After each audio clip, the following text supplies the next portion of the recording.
Después del trabajo, After Work, con Eduardo Castillo, Capital Radio.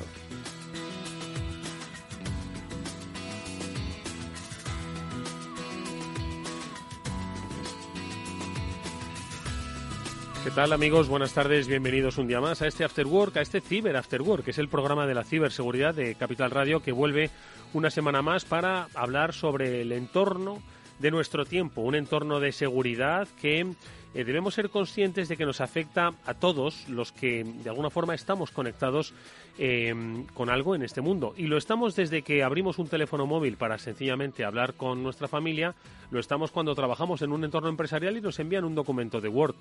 Bueno, pues esos dos actos conllevan riesgos. No estamos metiendo miedo, simplemente estamos tratando de concienciar de que los actos digitales, que ya son prácticamente todos los que hacemos para interactuar en sociedad o en economía, pues llevan aparejados un riesgo que debemos conocer, controlar, asegurar o por lo menos responder si es que se produce. ¿Y cómo hacemos esta difusión y esta divulgación? Pues como siempre de la mano de los mejores especialistas. Ellos son Pablo Sanemeterio y Mónica Valle, que nos acompañan un día más en estos estudios del Cyber After Work de Capital Radio. Mónica, ¿qué tal? Muy buenas tardes.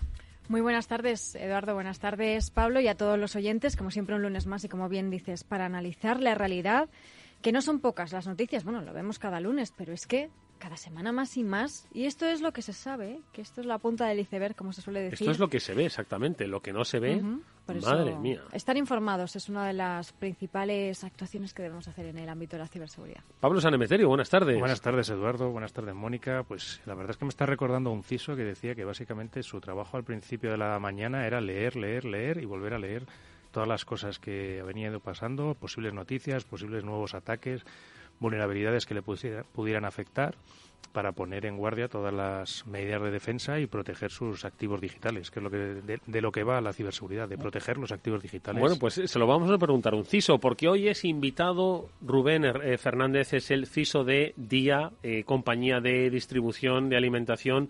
Vamos a preguntarle a Rubén, entre otras cosas, si lee mucho y sobre todo, ¿de qué le sirve leer tanto para proteger una compañía como DIA? Una compañía, no solo sus activos, sus infraestructuras, sino también a sus clientes. Bueno, pues con él dedicaremos hoy nuestro programa a conocer la experiencia de un CISO, pero por supuesto hablaremos de muchos otros temas. Tendremos nuestra píldora SASI con los especialistas de Netscope, que ellos nos van a acercar hoy a cómo la ofimática, sí, lo que muchos de nosotros, currelas de oficina, trabajamos cada día abriendo un Word o abriendo un documento de Excel, es peligroso. Bueno, pues sí, es peligroso. Así que vamos a saber de la mano de Samuel Bonete cuán de peligroso es, o por lo menos cómo debemos ser un poquito precavidos ante algo que nos puede llegar a nuestro correo electrónico. Y, por supuesto, repaso a las noticias que, como decía antes Mónica Valle, cada semana vienen bastante cargadas. Decían y contábamos que habían aumentado los riesgos y así habían alertado las autoridades españolas que, a propósito de la guerra en Ucrania, y el conflicto internacional contra Rusia, bueno, pues alimentaban la posibilidad de que aumentasen los ciberataques en muchos de los lugares estratégicos de nuestro país, bueno, de los países europeos, Pablo. Claro, todavía en lugares estratégicos, infraestructuras críticas, todo aquello que nos pueda suponer pues o una disrupción en el día a día de un país, un sabotaje, intentar interceptar comunicaciones, campañas de influencia, todo este tipo de actuaciones son lo que vamos a estar viendo cada vez más y más bueno, ya lo estamos viendo a día de hoy, no hace falta que crezca mucho más en influencia que lanza Rusia en colaboración con los ataques normalmente físicos que llamamos. Bueno, pues si os parece vamos a comentar un par de noticias, una de ellas de calado, es quizás la noticia de la semana pasada, nos pilló justo en viernes, siempre nos pillan, bueno, qué casualidad, no queremos que nos pillen las noticias, pero si nos pillan, pues nos podían pillar el lunes por la mañana. En cualquier caso, esta va a dar mucho que hablar porque ha afectado a una empresa importante y esto pues da cuenta de lo expuestos que estamos todos allí donde estemos. Hoy es Iberdrola la que protagoniza la primera de nuestras noticias. Y es que, al parecer, el pasado 15 de marzo, la compañía energética sufrió un ataque por el que le robaron cerca de 1.300.000 datos de clientes, ¿de acuerdo? Según las investigaciones, al parecer no se hicieron los ciberdelincuentes con información sensible, como por ejemplo números de cuenta o de alguna forma datos financieros, pero sí que se hicieron con datos personales de los clientes, con los que pues podrían, qué sé yo, quizás iniciar campañas de phishing. ¿Qué más cosas se ha conocido de este episodio, Mónica? Pues se sabe que los datos a los que han accedido son nombres, apellidos, DNI, domicilios, teléfonos, correos electrónicos, pero por otro lado, pues la buena noticia es que no hay expuestos datos financieros, números de cuenta, tarjetas, tampoco el consumo, por ejemplo, que son datos sensibles que se pueden utilizar incluso, como sabemos, pues para organizar o para elaborar otros ciberataques con toda esta información que es de muchísimo valor. Todos tenemos que ser conscientes de ese valor que tienen nuestros datos digitales. Y bueno, pues la compañía ha enviado un comunicado a todos los clientes afectados, así que todos los que han sido afectados en esta brecha de datos habrán recibido esa comunicación informando de lo sucedido, de ese alcance de la filtración y también pues qué medidas ha adoptado la empresa, ¿no?, que está trabajando en ello para pues ver qué es lo que ha pasado y evitar que se vuelva a producir. Pablo, esto se produce en un contexto en el que ya habían advertido que los ataques a España y a Europa podían incrementarse tras la invasión de Rusia por parte de Ucrania. Estábamos en estado de alerta, si no me equivoco, número 3. Y de alguna forma, creo que además se han detectado que parte de estos ataques provenían de ordenadores ubicados en Siberia. Claro, siempre os digo un poco que el utilizar o el atribuir ataques basándonos en IPs o en ordenadores ubicados físicamente en un país no implica automáticamente que sea el responsable del ataque, ¿vale? Pensar siempre que pueden ser formas de cubrirse realmente el actor que hay detrás. Hemos hablado muchas veces de las botnet, esas redes que manejan cientos de miles de ordenadores. Si tienes un porcentaje de esos cientos de miles de ordenadores en un país concreto y quieres simular que ese país te está atacando, pues son los que utilizas para lanzar el ataque. En este caso, pues bueno, como siempre decimos, para un problema de seguridad, pues bueno, tiene que haber la oportunidad, la determinación por parte de los atacantes de conseguir sus objetivos y que pues ese corto espacio de tiempo que yo creo que tuvieron los atacantes es lo que ha permitido que solo se hayan fugado estos pequeños datos, entre comillas, ¿vale? Que son DNI, son datos personales, evidentemente es todo grave, pero que podía haber sido más grave y que por suerte, pues oye, no ha sido tan grave, pero que bueno, 1,3 millones de usuarios han visto sus datos expuestos.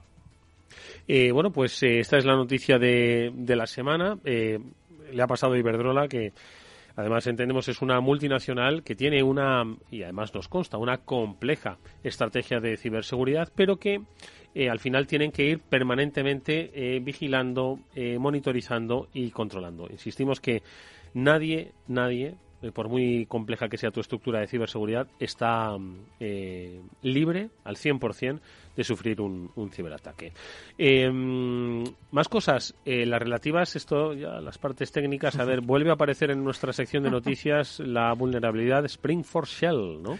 Sí, esta es una vulnerabilidad que salió el jueves pasado, si no me equivoco, que fue un poco el quebradero de cabeza de todas las compañías.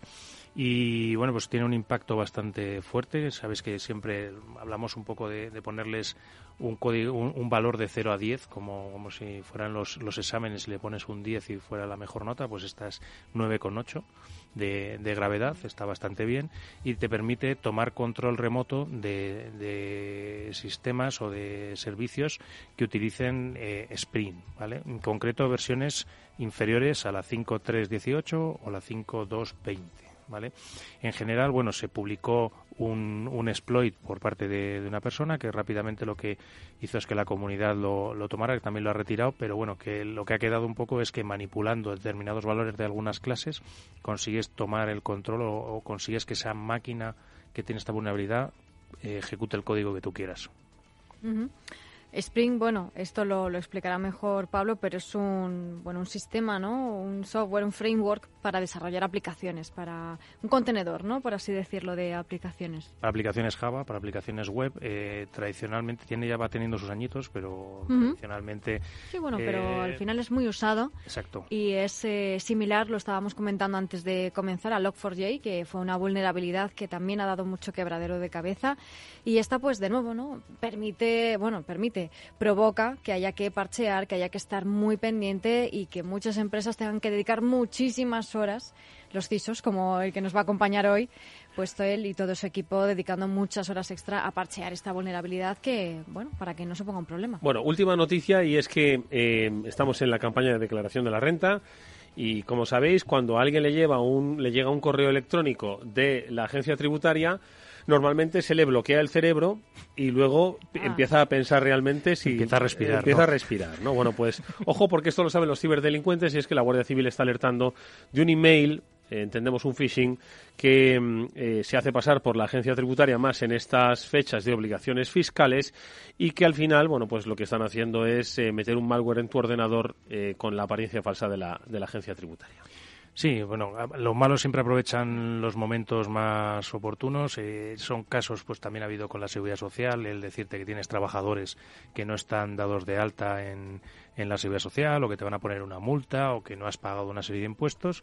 El objetivo, como bien dices, no es que se te congele el cerebro, sino que te dé rápidamente por mirar el enlace a ver qué es lo que te están reclamando, en lugar de pararte, pensar y entrar por otro camino que no sea ese mensaje o ese correo de phishing, para ver qué es lo que está ocurriendo, si realmente te están reclamando esa cantidad o no.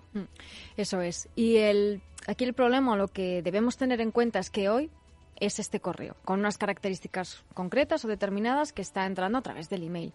Pero mañana va a ser un SMS y pasado va a ser que nos va a llegar a lo mejor a través de una red social y al día siguiente a través de WhatsApp. Entonces, lo que debemos tener en cuenta todos los usuarios son esas características comunes de este tipo de mensajes de suplantación de identidad, da igual que sean phishing, smishing o vengan de donde vengan, tienen determinadas características. Una de las principales es aprovechar esto, en este caso Hacienda o la agencia tributaria, claro, ya se nos ponen los pelos de punta, ¿no? Pero puede ser cualquier otro asunto y debemos tener en cuenta, si ese asunto es urgente, reclama nuestra atención, oye, te tienes que descargar algo, oye, una factura, oye, esto que tienes que pagar, vamos a pararnos, como dice Pablo, vamos a pensar Sosiego. Y vamos a contactar con ellos por otra vía. Esto, sea la agencia tributaria, un banco o venga de donde venga. Nos comparte ahora mismo Néstor Betancourt, nuestro gestor y director técnico hoy en el programa, hoy, mañana y siempre, que hace una hora le ha llegado un SMS a su teléfono móvil en el que decía: servicio correos, su paquete no se ha podido entregar porque no se han pagado las tasas de aduanas, puede pagar en el siguiente enlace. Obviamente Néstor dice: mira, no estoy esperando ningún paquete de correos, ni estoy esperando ningún paquete, ni de correos ni ningún otro, pero los ciberdelincuentes se están aprovechando de que está el volumen de compras que hoy se hace por Internet, que igual no lo esperas por correos, pero sí lo estás esperando por otra de las empresas de transporte o de logísticas, que efectivamente tardan, porque además nos hemos acostumbrado a... Y entonces esto es básicamente un engaño perfectamente válido para cualquiera, y cualquiera puede caer por mucha cultura digital que tenga.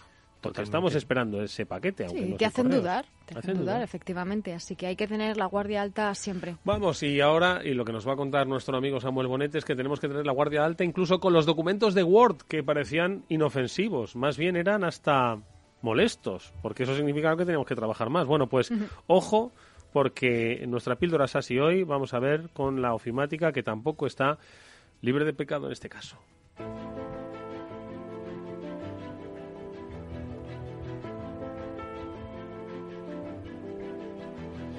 Samuel Bonet es Regional Sales Manager de Netscope. Nos acompaña, como siempre, en nuestra píldora SASI. Samu, ¿qué tal? Buenas tardes, bienvenido.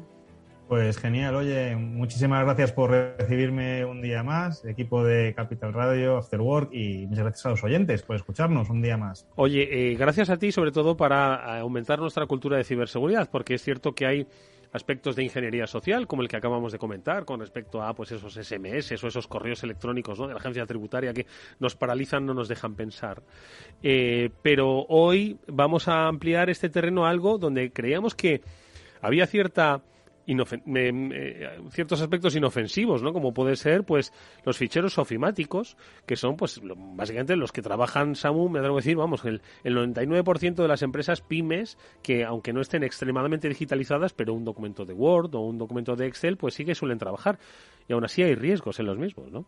Muchísimos. Mira, os voy a hacer una pregunta y no estaba preparado, pero os lanzo una pregunta. ¿Qué porcentaje del malware pensáis que se distribuye a día de hoy por documentos ofimáticos? Claro, yo pensaría, digo, es mucho más sofisticado, ¿no? Porque un documento de Word, pues lo ves como muy simple. Entonces dices, venga, pues yo qué sé, un 15%, 10%, no sé. Así, mira, en 2020, para que te hagas una idea, la distribución de malware a través de documentos ofimáticos oscilaba alrededor del 20%, según nuestros analistas de seguridad. A día de hoy, la gente de nuestros laboratorios, de nuestros análisis de seguridad, dicen que casi el 40% del malware se distribuye a través de documentos ofimáticos. Es decir, no es una descarga de un ejecutable, no es una descarga de una DLL, no. Un documento ofimático que es el que lleva ese malware embebido o el que te hace, sin que tú te des ni cuenta, que al abrirlo tu ordenador se conecte a la fuente donde está alojada ese malware, la forma en la que se distribuye el malware. Y fijaros que normalmente cuando hablamos de distribución de malware por documentos ofimáticos, lo que se está haciendo son técnicas pues como las que estaban identificando Pablo o Mónica de ingeniería social, combinados con malware embebido en estos documentos. Comentabais antes, ¿no?, la exfiltración de datos que ha sufrido esta energética. ¿Qué van a hacer con esos datos? Pues yo creo que van a hacer, como decíais, campañas de phishing, campañas de smishing y campañas en las que incluso un atacante te llame y te diga: Eduardo, que sé que tienes la factura de la luz con nosotros, entonces te voy a mandar una mejora del contrato para que puedas aprobar las nuevas cláusulas que hemos sacado, que va a redundar en una bajada del 10% de tu factura mensual. ¿Y qué te van a mandar? Pues te van a mandar probablemente un correo electrónico o un SMS donde vaya adjunto un documento de Office. Y ese documento de Office sea el detonante para una infección en tu equipo. Lleve ese malware. Entonces, perdona, Samu, un documento que puede ser un archivo de Word, uno de Excel, cuando hablamos de los archivos que movemos todos los días, los archivos ofimáticos que movemos todos los días. Mira, para que te hagas una idea, tú citabas Word, Excel, PowerPoint. El 50% de los archivos que contienen malware ofimáticos son ficheros de Excel. Cuando estamos hablando de malware distribuido a través de ficheros ofimáticos, el 50% viene en ficheros Excel. El 25% en ficheros PowerPoint. 25% del malware que nos llega en ficheros ofimáticos son tipo PowerPoint. Y los Microsoft Word, los documentos de Word, aproximadamente un 20% de todo el malware que estamos analizando va en ficheros de Microsoft Word. Entonces, esa es una tendencia muy, muy interesante, ver cómo la ingeniería social utiliza documentos de ofimáticos para toda la distribución de malware. Luego hay otro punto, ¿no? Y otra pregunta, y es ¿cómo se distribuyen realmente esos documentos? Porque yo te puedo mandar un correo electrónico con un enlace para que te descargues el documento de malware o adjuntarlo. Bueno, pues lo que nos hemos encontrado es que no sabéis dónde guardan los ciberdelincuentes esos documentos de Office. ¿Dónde? A ver, Pablo lo sabe. ¿No? Pablo y Mónica lo saben. En el ordenador. No lo imagináis dónde lo guardan. En la nube. Lo guardan en la nube, directamente. En la nube. Los ponen en Box, los ponen en OneDrive, los ponen en G Drive. De hecho, analizando de dónde venían las principales descargas de malware, de documentos ofimáticos de malware, más del 60% de las descargas vienen de G Drives, donde los atacantes no te mandan un enlace a una URL maliciosa donde está el documento, te mandan el enlace a un G Drive donde está el documento. Tú te vas a un sitio que es de confianza, que es G Drive, descargas ese documento y ese documento, que es un Excel de confianza también, cuando tú lo abres, produce una ejecución de código malicioso en tu PC, Eduardo. Vale, y entonces, lo primero yo creo que es saber cómo podemos identificarlo, porque claro, PowerPoints nos llegan todos los días. Word, Excel nos llegan todos los días por 10. Entonces, ¿cómo hacemos pues para estar alerta? Porque además, antes decíamos, Samu, que de un SMS falso podemos sospechar. De un correo más o menos pseudo fraudulento podemos sospechar. Pero de un archivo de Word, de un archivo de un PPT, tenemos la costumbre de abrir, descargar de manera inmediata. Claro, pero fíjate, Edu, yo creo que el paso es el paso anterior. Es la sospecha que tú tienes del correo electrónico, la sospecha que tú tienes del SMS. Esas sospechas son las que te previenen para que no te descargues ese fichero de malware. Al final ese fichero de malware no te lo van a mandar. O sea, volvemos a lo mismo, ¿no? ¿Cómo te va a llegar ese fichero de malware? Pues en un enlace en un correo electrónico, sospecha de ese correo electrónico. Si no es algo que esperes, sospecha de ello. O te va a llegar como un enlace en un SMS, sospecha de ese SMS si no lo esperas y no abras nada que no esperes recibir. Es como el paquete que decíamos antes. Si no espero ningún paquete, ¿qué me estás mandando? Por lo mismo, ¿no? Si yo no espero que me mandes ningún fichero, ¿para qué voy a abrir ese fichero? De todas formas, también aquí las soluciones de seguridad hemos dado un paso muy grande. No sé si todos conocéis el concepto de sandboxing, ¿no? El concepto de sandboxing que nos permite ejecutar los ficheros antes de que tú te los descargues para ver realmente ejecutando ese fichero nosotros, ¿no? En nuestra nube, en un entorno aislado, en una máquina virtual, podemos detectar si hay un malware o no hay un malware dentro de ese fichero, de forma que solamente te vas a descargar ficheros que realmente no contienen ningún tipo de malware. Bueno, pues el tema del sandboxing ha sido superado ahora mismo incluso con herramientas de detección de malware basadas en inteligencia artificial. Y esto que os cuento es súper novedoso y lo estamos llevando a cabo dentro de Netscope. En Netscope, cualquier descarga que tú haces,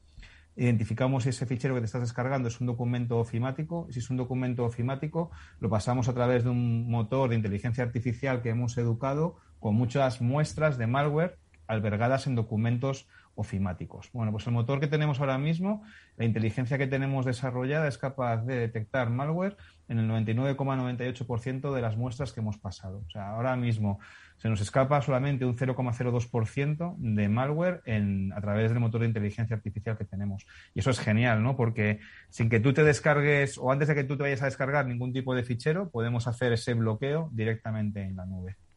Bueno, pues estas son las herramientas, como veis, siempre desde la nube, nos ayudan a evitar estos problemas que, aunque creamos que estamos trabajando en nuestro escritorio, luego al final estamos trabajando siempre en remoto y más en estos tiempos, pero el documento de Word no nos dice si estamos en un sitio u otro, sino nos cree, digo el documento de Word como digo el de PPT, ojo, nos hace creernos en un estado seguro y no lo es tanto. Así que haceos con herramientas importantes que van a monitorizar por vosotros y a ejecutar por vosotros todos esos problemas sin que vosotros siquiera os deis cuenta.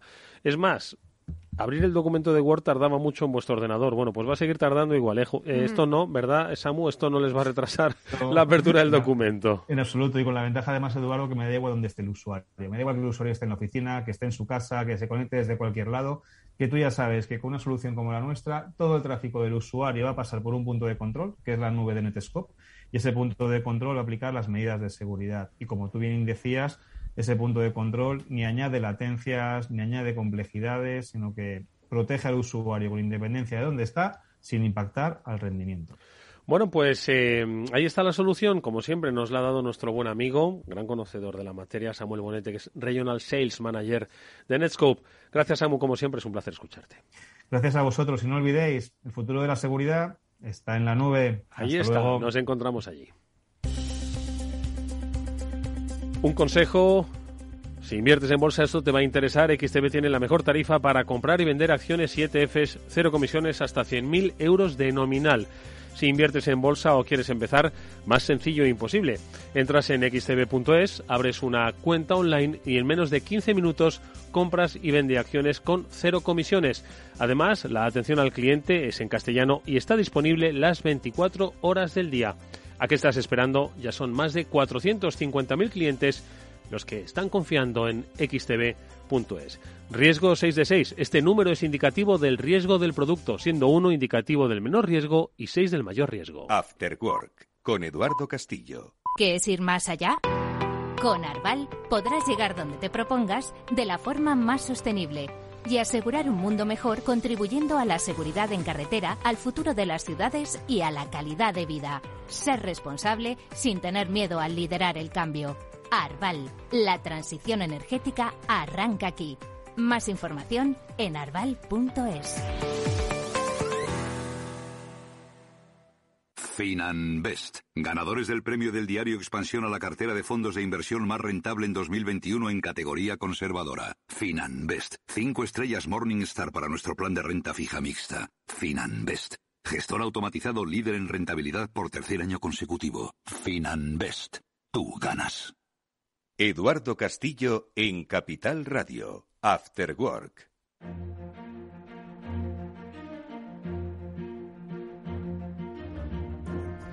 Siempre es interesantísimo poder invitar a un CISO a nuestra tertulia, a este programa, a este Cyber After Work, y más lo es si es de una compañía como Dia. Es una compañía del sector de la distribución y alimentación que estoy seguro que tiene mucho trabajo cada día no solo para hacer llegar los productos a sus centros y a los consumidores, sino también navegar en este complejo mundo, ¿no?, de las conexiones digitales. Decía antes de arrancar el programa Pablo San Emeterio que un CISO lo que hace es leer y luego seguir leyendo para luego interpretar y ejecutar. No sé si ese es el régimen de trabajo, seguro que gran parte lo es, de nuestro invitado, pero le vamos a preguntar cómo vive un CISO hoy y cómo protege una compañía como Dia a Rubén Fernández. ¿Qué tal, Rubén? Buenas tardes y bienvenido. Hola, buenas tardes. Muchísimas gracias por la invitación y por poder aquí compartir un ratito con vosotros. Es un placer, de verdad, y te agradecemos muchísimo que dediques este tiempo, del que a veces carecéis mucho los CISOs, porque es 24 horas, 7 días a la semana, el que tenéis que estar leyendo, estudiando, observando. ¿Tú conoces bien a Rubén, Pablo? Y aplicando luego en todo lo aprendido y leído a Ellos tu son organización. academia y ejecución, exactamente. Y luego a tu organización lo tienes que aplicar y ver dónde... Además, estábamos hablando al principio del programa también, una de las noticias que seguro que Rubén le ha tenido que dar guerra, que era la de Spring4Shell, que es un fallo, una vulnerabilidad que le habrá tocado revisar todas las aplicaciones, o que su equipo revise todas las aplicaciones, a ver si les había tocado el premio y tenían que parchear y corregir ese problema. Bienvenido, Rubén, al programa. Muchas gracias por estar con nosotros. Y como decía Eduardo, ¿cómo es la vida de un CISO? Muchas gracias por la invitación. Pues es bastante estresante. Yo llevo poco tiempo en este rol de CISO, pero bueno, llevo más de 20 años ya en temas de ciberseguridad y bueno, es uno de los roles más estresantes, pero también es verdad que es más apasionante porque te permite realmente pues hacer un poco lo que tú quieras, o sea, dedicarte a... Tienes que tener en cuenta la producción, que no haya ningún problema en producción. Tienes que tener en cuenta innovación, porque tienes que ver también nuevas aplicaciones, nuevas herramientas que tú tienes para proteger tal. Luego tienes que tener en cuenta las nuevas vulnerabilidades, como comentabas lo del Log4Shell. Aquí no era si te había tocado, aquí te había tocado seguro, ¿sabes? Lo que tenías que ver es cómo de grande era el impacto que tenías en tu organización, parchear de una forma más urgente pues lo que tenías más expuesto y luego ir planificando para evitar el problema en futuras aplicaciones.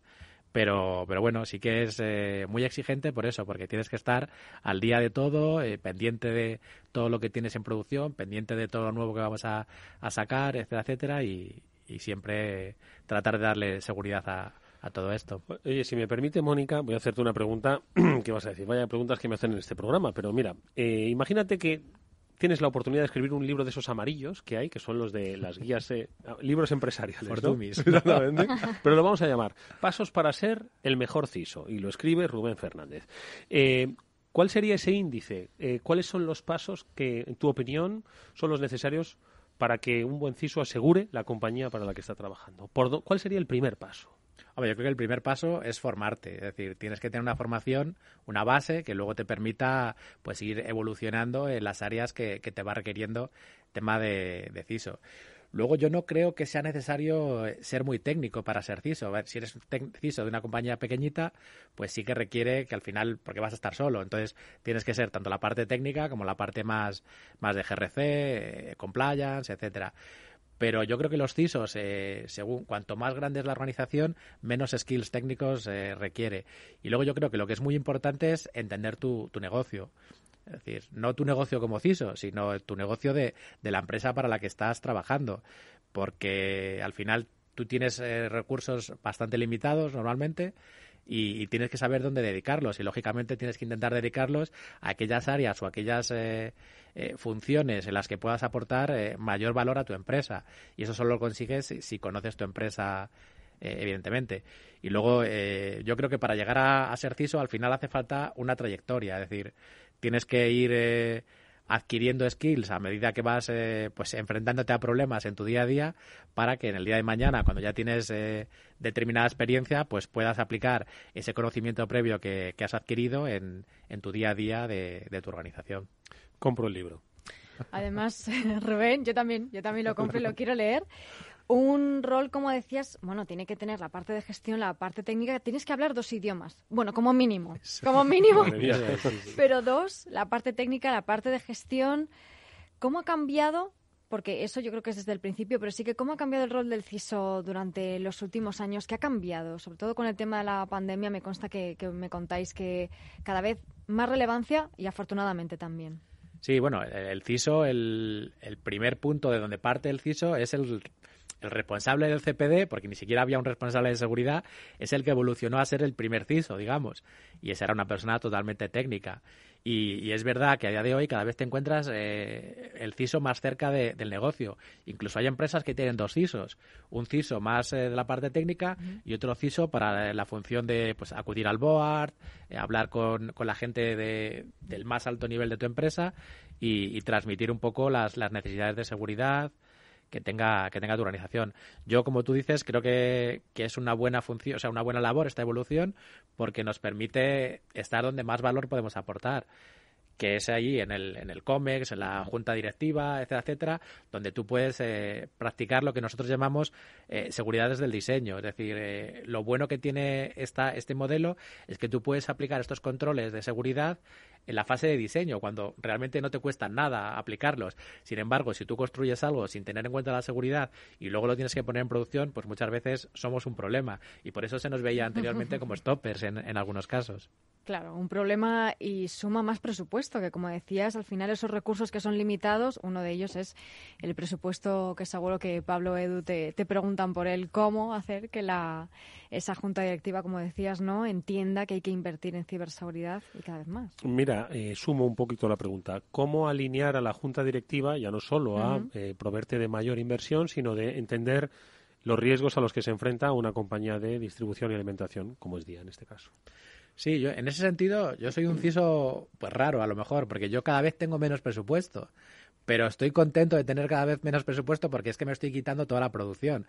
Es decir, yo creo que la producción a ciertos niveles de seguridad no te aporta. Es decir, estar en el día a día del firewall, en el día a día de la herramienta de monitorización, etcétera, etcétera, pues no es algo que nos aporte valor a nosotros. Nosotros creo que es importante que diseñemos la herramienta, que hagamos unas pruebas, una serie de requisitos de seguridad y que luego los validemos, pero no operar el día a día de todas las soluciones tecnológicas.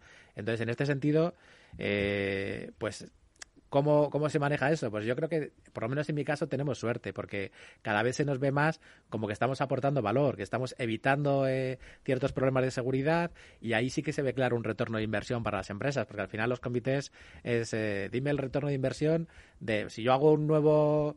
no sé, una plataforma de entrega, que te entrego las compras que tú hagas en día en 1 hora en tu casa, pues estoy aportando algo al mercado. Si yo instalo un antivirus tal en vez de cual, pues el cliente final, digamos, que no lo ve.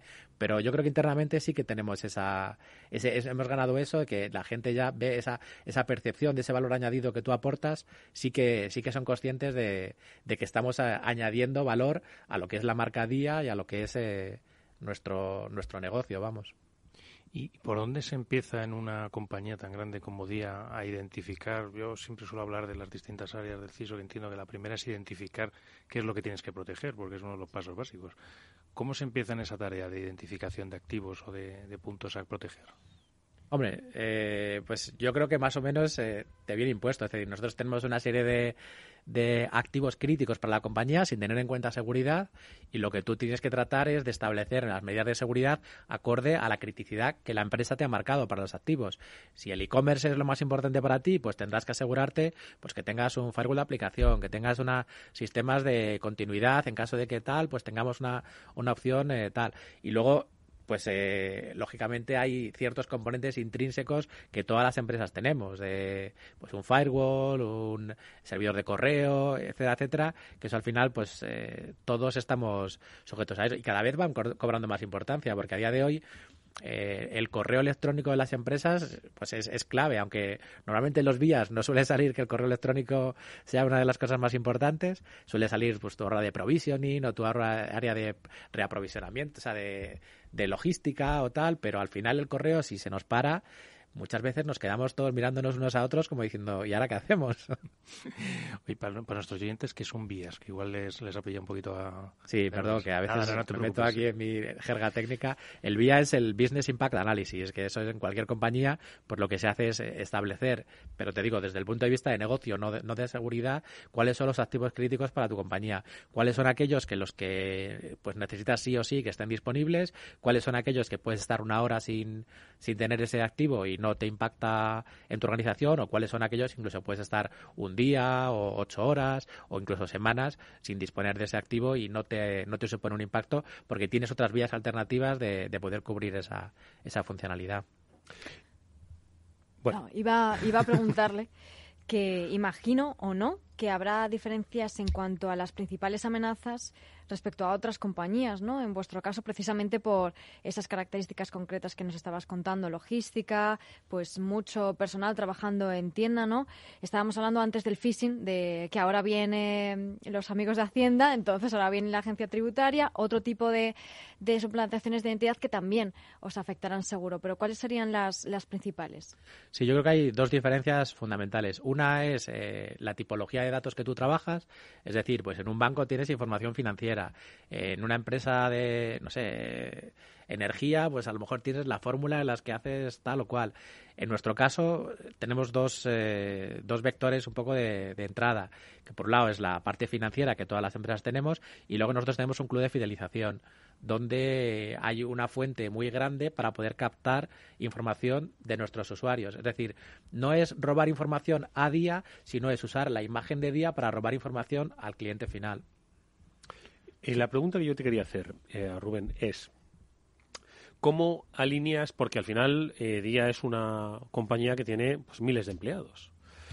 Y al final, pues hemos hablado aquí que los riesgos están desde un proveedor hasta pues una ingeniería social en alguien en oficinas, cualquier hay muchos factores de ataque, ¿no? Entonces, desde tu posición de CISO, ¿promueves la cultura de ciberseguridad? ¿Cómo se debe promover la cultura de ciberseguridad en una compañía como es Día, con tanto volumen de empleados en diferentes sectores?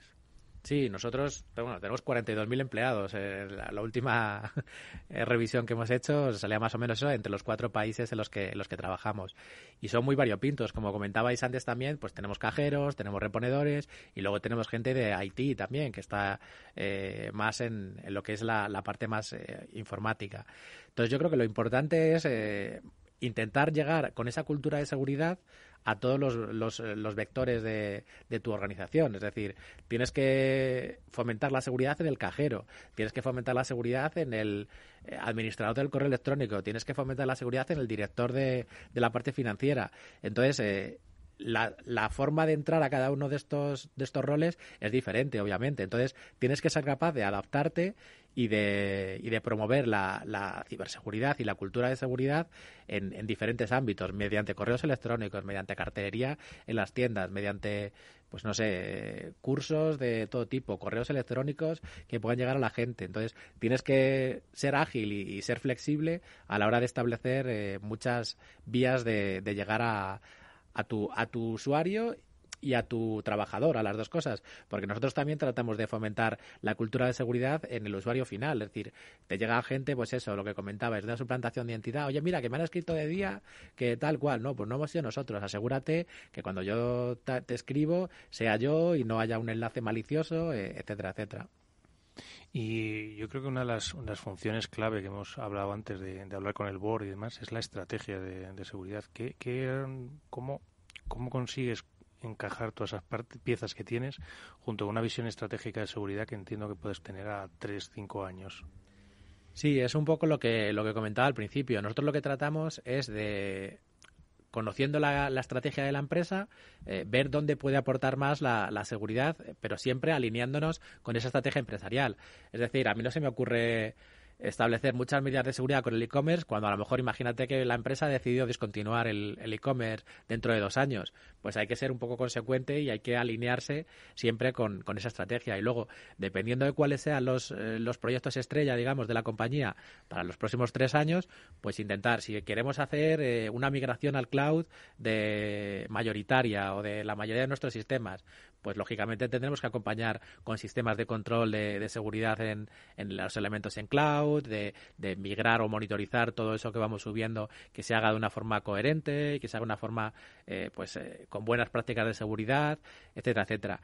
Yo creo que la estrategia de ciberseguridad, sin estar alineada con la estrategia de la compañía, no va a llegar al comité de dirección, etcétera, etcétera. Claro, no tiene sentido al final, sí, si no es así. Y además, en vuestro caso, se añaden, me imagino, incluso más amenazas externas, ¿no? Hemos estado hablando los últimos años de Internet de las Cosas, de sensores y demás, que es algo que imagino que estáis implementando, lo que añade más complejidad. Además de esos 42.000 empleados que nos decías, muchos sistemas. ¿Cuál es la estrategia, digamos, de ciberseguridad, por así decirlo, más básica para evitar o reducir esa complejidad de tantos elementos y tantos factores que influyen? Sí, el problema viene un poco también de lo de la pandemia que comentabas antes, es decir, cada vez el perímetro ya no existe, que es algo que se dice mucho en tema de seguridad, porque antes pues tú tenías tu empresa, que estaban en tu edificio y que tenías teléfonos corporativos, etcétera, etcétera. Ahora todos accedemos con dispositivos personales, que un día se te estropea el ordenador del trabajo, bueno, no te preocupes, que yo entro aquí, me abro una VPN y conecto a la red mía, como si estuviera dentro de la organización. O el tema de teletrabajo, pues es eso, es decir, dotar tu casa de como si estuvieras en la oficina. Entonces, todo eso crea muchos riesgos asociados a la wifi de tu casa, que lógicamente no está en control de tu empresa, a tus dispositivos personales, que ahora lo utilizas tú, pero a lo mejor tu hijo luego le pones una película para que esté un rato tranquilo mientras haces la cena. Pues todo eso es el primer vector, yo creo que es el tema de la formación y concienciación en materia de seguridad. Todos tenemos que ser conscientes de cuáles son las buenas prácticas, qué debes hacer y qué no deberías hacer, qué supone un riesgo para ti si cometes si haces clic en un correo que no sabes el destinatario, pues tú sabes que estás expuesto. Que luego puede ser que sea tu primo que te ha mandado un correo y no haya ningún problema, pero bueno, yo creo que es importante concienciar a la gente. Y luego, pues evidentemente también tenemos que hacer la parte técnica, dotar a nuestros sistemas de herramientas de seguridad suficientes para que, pues por ejemplo, que estabais hablando antes con Netscope, que si un usuario pincha en un enlace, pues que te lo pare antes de que llegues al sitio malicioso. Eso te hace, no, mira, pues has pinchado aquí, pero aún así no te dejo acceder porque es un sitio que está registrado como malicioso, que no te va a aportar nada bueno en tu tal. La herramienta de correo, pues lo mismo. O sea, nosotros concienciamos a los usuarios de que el phishing es peligroso, etcétera, etcétera, que no tienes que hacer ciertas acciones, pero si yo te quito el 99% del phishing, pues me aseguro de que se reduce mucho el porcentaje de éxito que tengan este tipo de campañas. Oye, Rubén, estamos hablando en este programa Cyber After Work con el CISO de DIA. Una compañía como DIA, ¿de quién se protege? ¿De qué se protege? ¿Hacéis ciberinteligencia para anticiparos a el quién o el qué? Sí tenemos programas de ciberinteligencia, pero sobre todo están destinados a proteger al usuario final. Es decir, nosotros, lo que os comentaba antes, tenemos un problema de que muchas veces se utiliza la imagen de DIA, como les sucede a otros retailers, que es mete aquí tus datos y sorteamos una tarjeta de 100 euros para que compres en DIA o en Amazon o en el Corte Inglés, etcétera, etcétera. Que yo te diría en el 99% de los casos es falso. Entonces lo que buscan en esas campañas es pues robarte información a ti como usuario final utilizando la imagen de DIA o de Amazon o del que sea. Entonces nosotros creemos que es importante proteger también al usuario final de este tipo de campañas.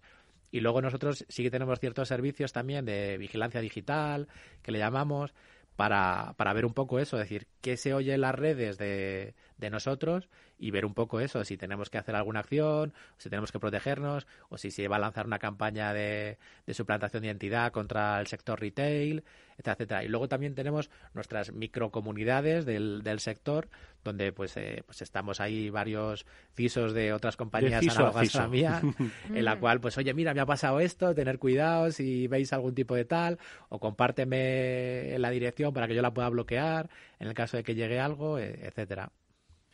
Y oye, Rubén, me ha gustado mucho una parte que andabas hablando, sobre todo de concienciación, de formación, de sensibilización de las personas en ciberseguridad.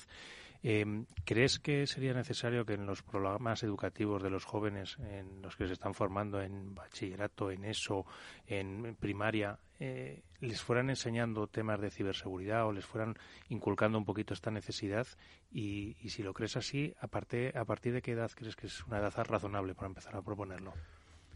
Yo creo que sí. Yo tengo 2 hijos que tienen 13 y 15 años y yo afortunadamente ya he visto estas iniciativas en sus colegios. Viene la Guardia Civil a dar charlas, viene la gente de INCIBE también a compartir con las colegios o las universidades, etcétera, etcétera. Y yo creo que es algo muy importante. La edad a la que puede empezar, pues yo te diría que pues casi con 7, 8 años ya podríamos tener. Evidentemente tiene que ser distinto el discurso en unas edades tan tempranas como estas, pero yo creo que es importante porque a los 7, 8 años los niños ya tienen acceso a la tecnología con cierta libertad, les dejas tu tablet, aunque tengas restricciones y tal, pero yo creo que es importante que ellos sean conscientes de qué comparten, dónde están accediendo, cómo, y un poco las posibles implicaciones que tenga este tipo de actuación o de interacción con el medio de Internet, que para lo bueno y para lo malo hay de todo en Internet, con lo cual yo creo que es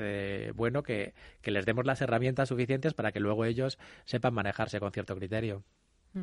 Coincido en que es fundamental esa formación, que además lo has mencionado varias veces, ¿no? Esa concienciación es fundamental, porque además yo también creo que si dentro de las empresas, de las organizaciones formáis a los empleados, bueno, a todas las personas, al final ese conocimiento, esa información se la van a llevar a sus casas, la van a trasladar a sus familias, a sus entornos, y va a ayudar a que poco a poco, ¿no?, mejore esa cultura de seguridad. Así que yo creo que tenéis pues ese valor de aportar en toda esta cultura. Y en este sentido, Rubén, ¿de qué vamos a tener que protegernos? ¿Estáis mirando ya algo hacia el futuro? Has mencionado ese perímetro que evidentemente con este mundo híbrido está difuminándose y ampliándose, pero ¿hay algo a lo que estáis mirando con temor o que creáis que va a venir con fuerza? Bueno, yo creo que pues cada vez se van a sofisticar más los ataques de intrusión, una vez que entra alguien, pues lo que puede hacer dentro de tu organización, etcétera, etcétera. Entonces yo creo que es importante, que también lo comentabais en el espacio anterior, todo el tema de gestión de comportamientos, de análisis de comportamiento de los usuarios. Yo creo que eso nos va a dotar de herramientas para poder limitar o cortar ciertos ataques que puedan llegar. Y bueno, todo lo que es el Zero Trust al final se basa en eso, es decir, vamos a contar con que te van a entrar, ¿sabes? Entonces, lo que vamos a hacer es, una vez que tengamos un acceso no autorizado a los datos, pues conseguir limitarlo en el menor tiempo posible y con el menor impacto posible. Entonces, ahí, pues todo esto, si estamos acostumbrados a que el director financiero entra todos los días a las 8 de la mañana, trabaja desde Las Rozas y se va a comer de tal a tal hora que no opera, pues si de repente entra un día a las 3 de la mañana desde Singapur, pues nos van a saltar las alertas de decir, oye, no es cortarle el acceso, porque a lo mejor es lícito y resulta que se ha ido de vacaciones y tiene jet lag y se ha conectado a esa hora, pero sí nos pueden saltar alertas para que digamos, oye, confírmame qué tal, y mientras tanto le doy un acceso muy restringido en el que solo va a acceder al correo electrónico o a tal, porque tenemos sospechas de que hay un acceso ahí no legítimo. Uh-huh. Yo, por retomar un tema que antes yo creo que se me ha quedado un poquito más en blanco, es el de la dirección, ¿no? Hemos hablado de la necesidad de que se invierta, pero también de que se empatice, que la alta dirección sea consciente de que esto pues es un problema como el de las ventas, como el de lograr objetivos financieros, como el de lograr los proveedores, etcétera, etcétera. Entonces, ¿hasta qué punto se van educando las altas direcciones de las compañías? En este caso, DIA, ¿es consciente al problema sensible que hay, ya no solo para DIA, sino para la comunidad empresarial de tamaño? Sí, nosotros hemos hecho un catálogo de riesgos y, por ejemplo, el riesgo de ciberseguridad o de sufrir un ciberincidente está entre el top de los riesgos de la compañía, con lo cual... Eso está muy bien. Ya es un indicio de que por lo menos nos tienen en cuenta. Luego está el tema de conseguir más recursos, etcétera, etcétera. Porque tú ves las organizaciones y tú ves el departamento de recursos humanos, ves el departamento de auditoría interna, ves y tú dices, joder, pero si aquí hay marketing, el triple de gente que es seguridad, pero bueno, yo creo que al final sí que vamos haciendo ese cambio y sí que vamos consiguiendo pues más reconocimiento desde el punto de vista de la dirección, y que cada día sí que es verdad que hay más iniciativas. También hay pues regulaciones que están saliendo, pues por ejemplo, hace poco, este mes, ha salido una regulación que obliga a las empresas de más de 50 empleados a tener un delegado de protección de datos. Pues eso es un avance también, que nos va a permitir pues ir añadiendo personal de seguridad en todas las empresas. Pues yo creo que hoy la presencia de nuestro invitado, de Rubén Fernández, CISO de DIA, nos ha dado muchas pistas sobre cómo evoluciona el propio desempeño y también el papel del control de la seguridad de la información dentro de una empresa. Y es básicamente lo que decía al principio. Desviste cuando decimos de herramientas, no sé si se refería, y ahora nos lo aclara Rubén, a externalizar herramientas. Tú céntrate en la gestión de los activos, el control de la información, asegurar el perímetro, porque luego hay herramientas que luego pueden hacer muchas compañías con las que puedes trabajar, ¿no? Es decir, que de alguna forma hay que concebir la estrategia como no lo quieras hacer todo, sino la parte más técnica, déjala en manos de estos especialistas, esta otra parte así, ¿verdad? Sí, es lo que comentaba, que yo me estoy quitando toda esa parte que no me aporta valor, digamos, o donde yo no aporto tampoco excesivo valor. Y yo creo que es importante, no es externalizarlo o pasarlo a otro área de tu empresa. Es decir, nosotros tenemos un departamento de operaciones muy grande, pues ese departamento de operaciones puede operar el firewall igual que están operando otro servicio, otro elemento. Muy interesante, muy interesante. Y si no, pues tienes la parte de externalizarlo también, evidentemente. Uh-huh. Sí, no, es que esto que comenta Rubén no es la primera vez que lo oigo. En general yo creo que es una tendencia que está ocurriendo en el sector y que poco a poco pues es... vas a usar una palabra adecuada, yo creo, Eduardo, desvertirte un poco de la parte técnica, delegarla en técnicos y centrarte un poco más en la visión estratégica y en la función estratégica de la seguridad, que también aporta valor a la compañía. Es decir, el aportar ese valor desde la seguridad. Uh-huh. Me ha parecido muy interesante todo lo que nos has contado, Rubén. Me quedo con ese valor que le dais a la formación y la concienciación, que yo creo que es básico por parte de las empresas. Bueno, pues ha sido, efectivamente, son muchos puntos muy interesantes los que ha comentado, que ojalá sirvan de ejemplo para empresas que nos están escuchando, que no necesariamente tienen CISO, o que sí que tienen CISO, pero que quizás tienen que hacer una reflexión sobre cuál es el papel del responsable de la seguridad de la información y la estrategia que debe acometer. Lo hemos hecho gracias a Rubén Fernández, CISO de DIA, al que te agradecemos enormemente que hayas estado con nosotros estos minutos de Cyber After Work. Muchísimas gracias a vosotros por la invitación y por poder compartir un poquito con la comunidad. Mucha suerte ante los retos futuros. Y nosotros, amigos, que nos despedimos, nosotros hasta mañana, que volverá el After Work, y con Pablo y Mónica hasta el próximo lunes, que volverá el Cyber After Work. Nosotros lunes más, encantado de estar contigo, Eduardo. Como siempre, muchísimas gracias, amigos. Néstor Betancor gestionó técnicamente el programa. Os habló Eduardo Castillo. Hasta mañana, adiós.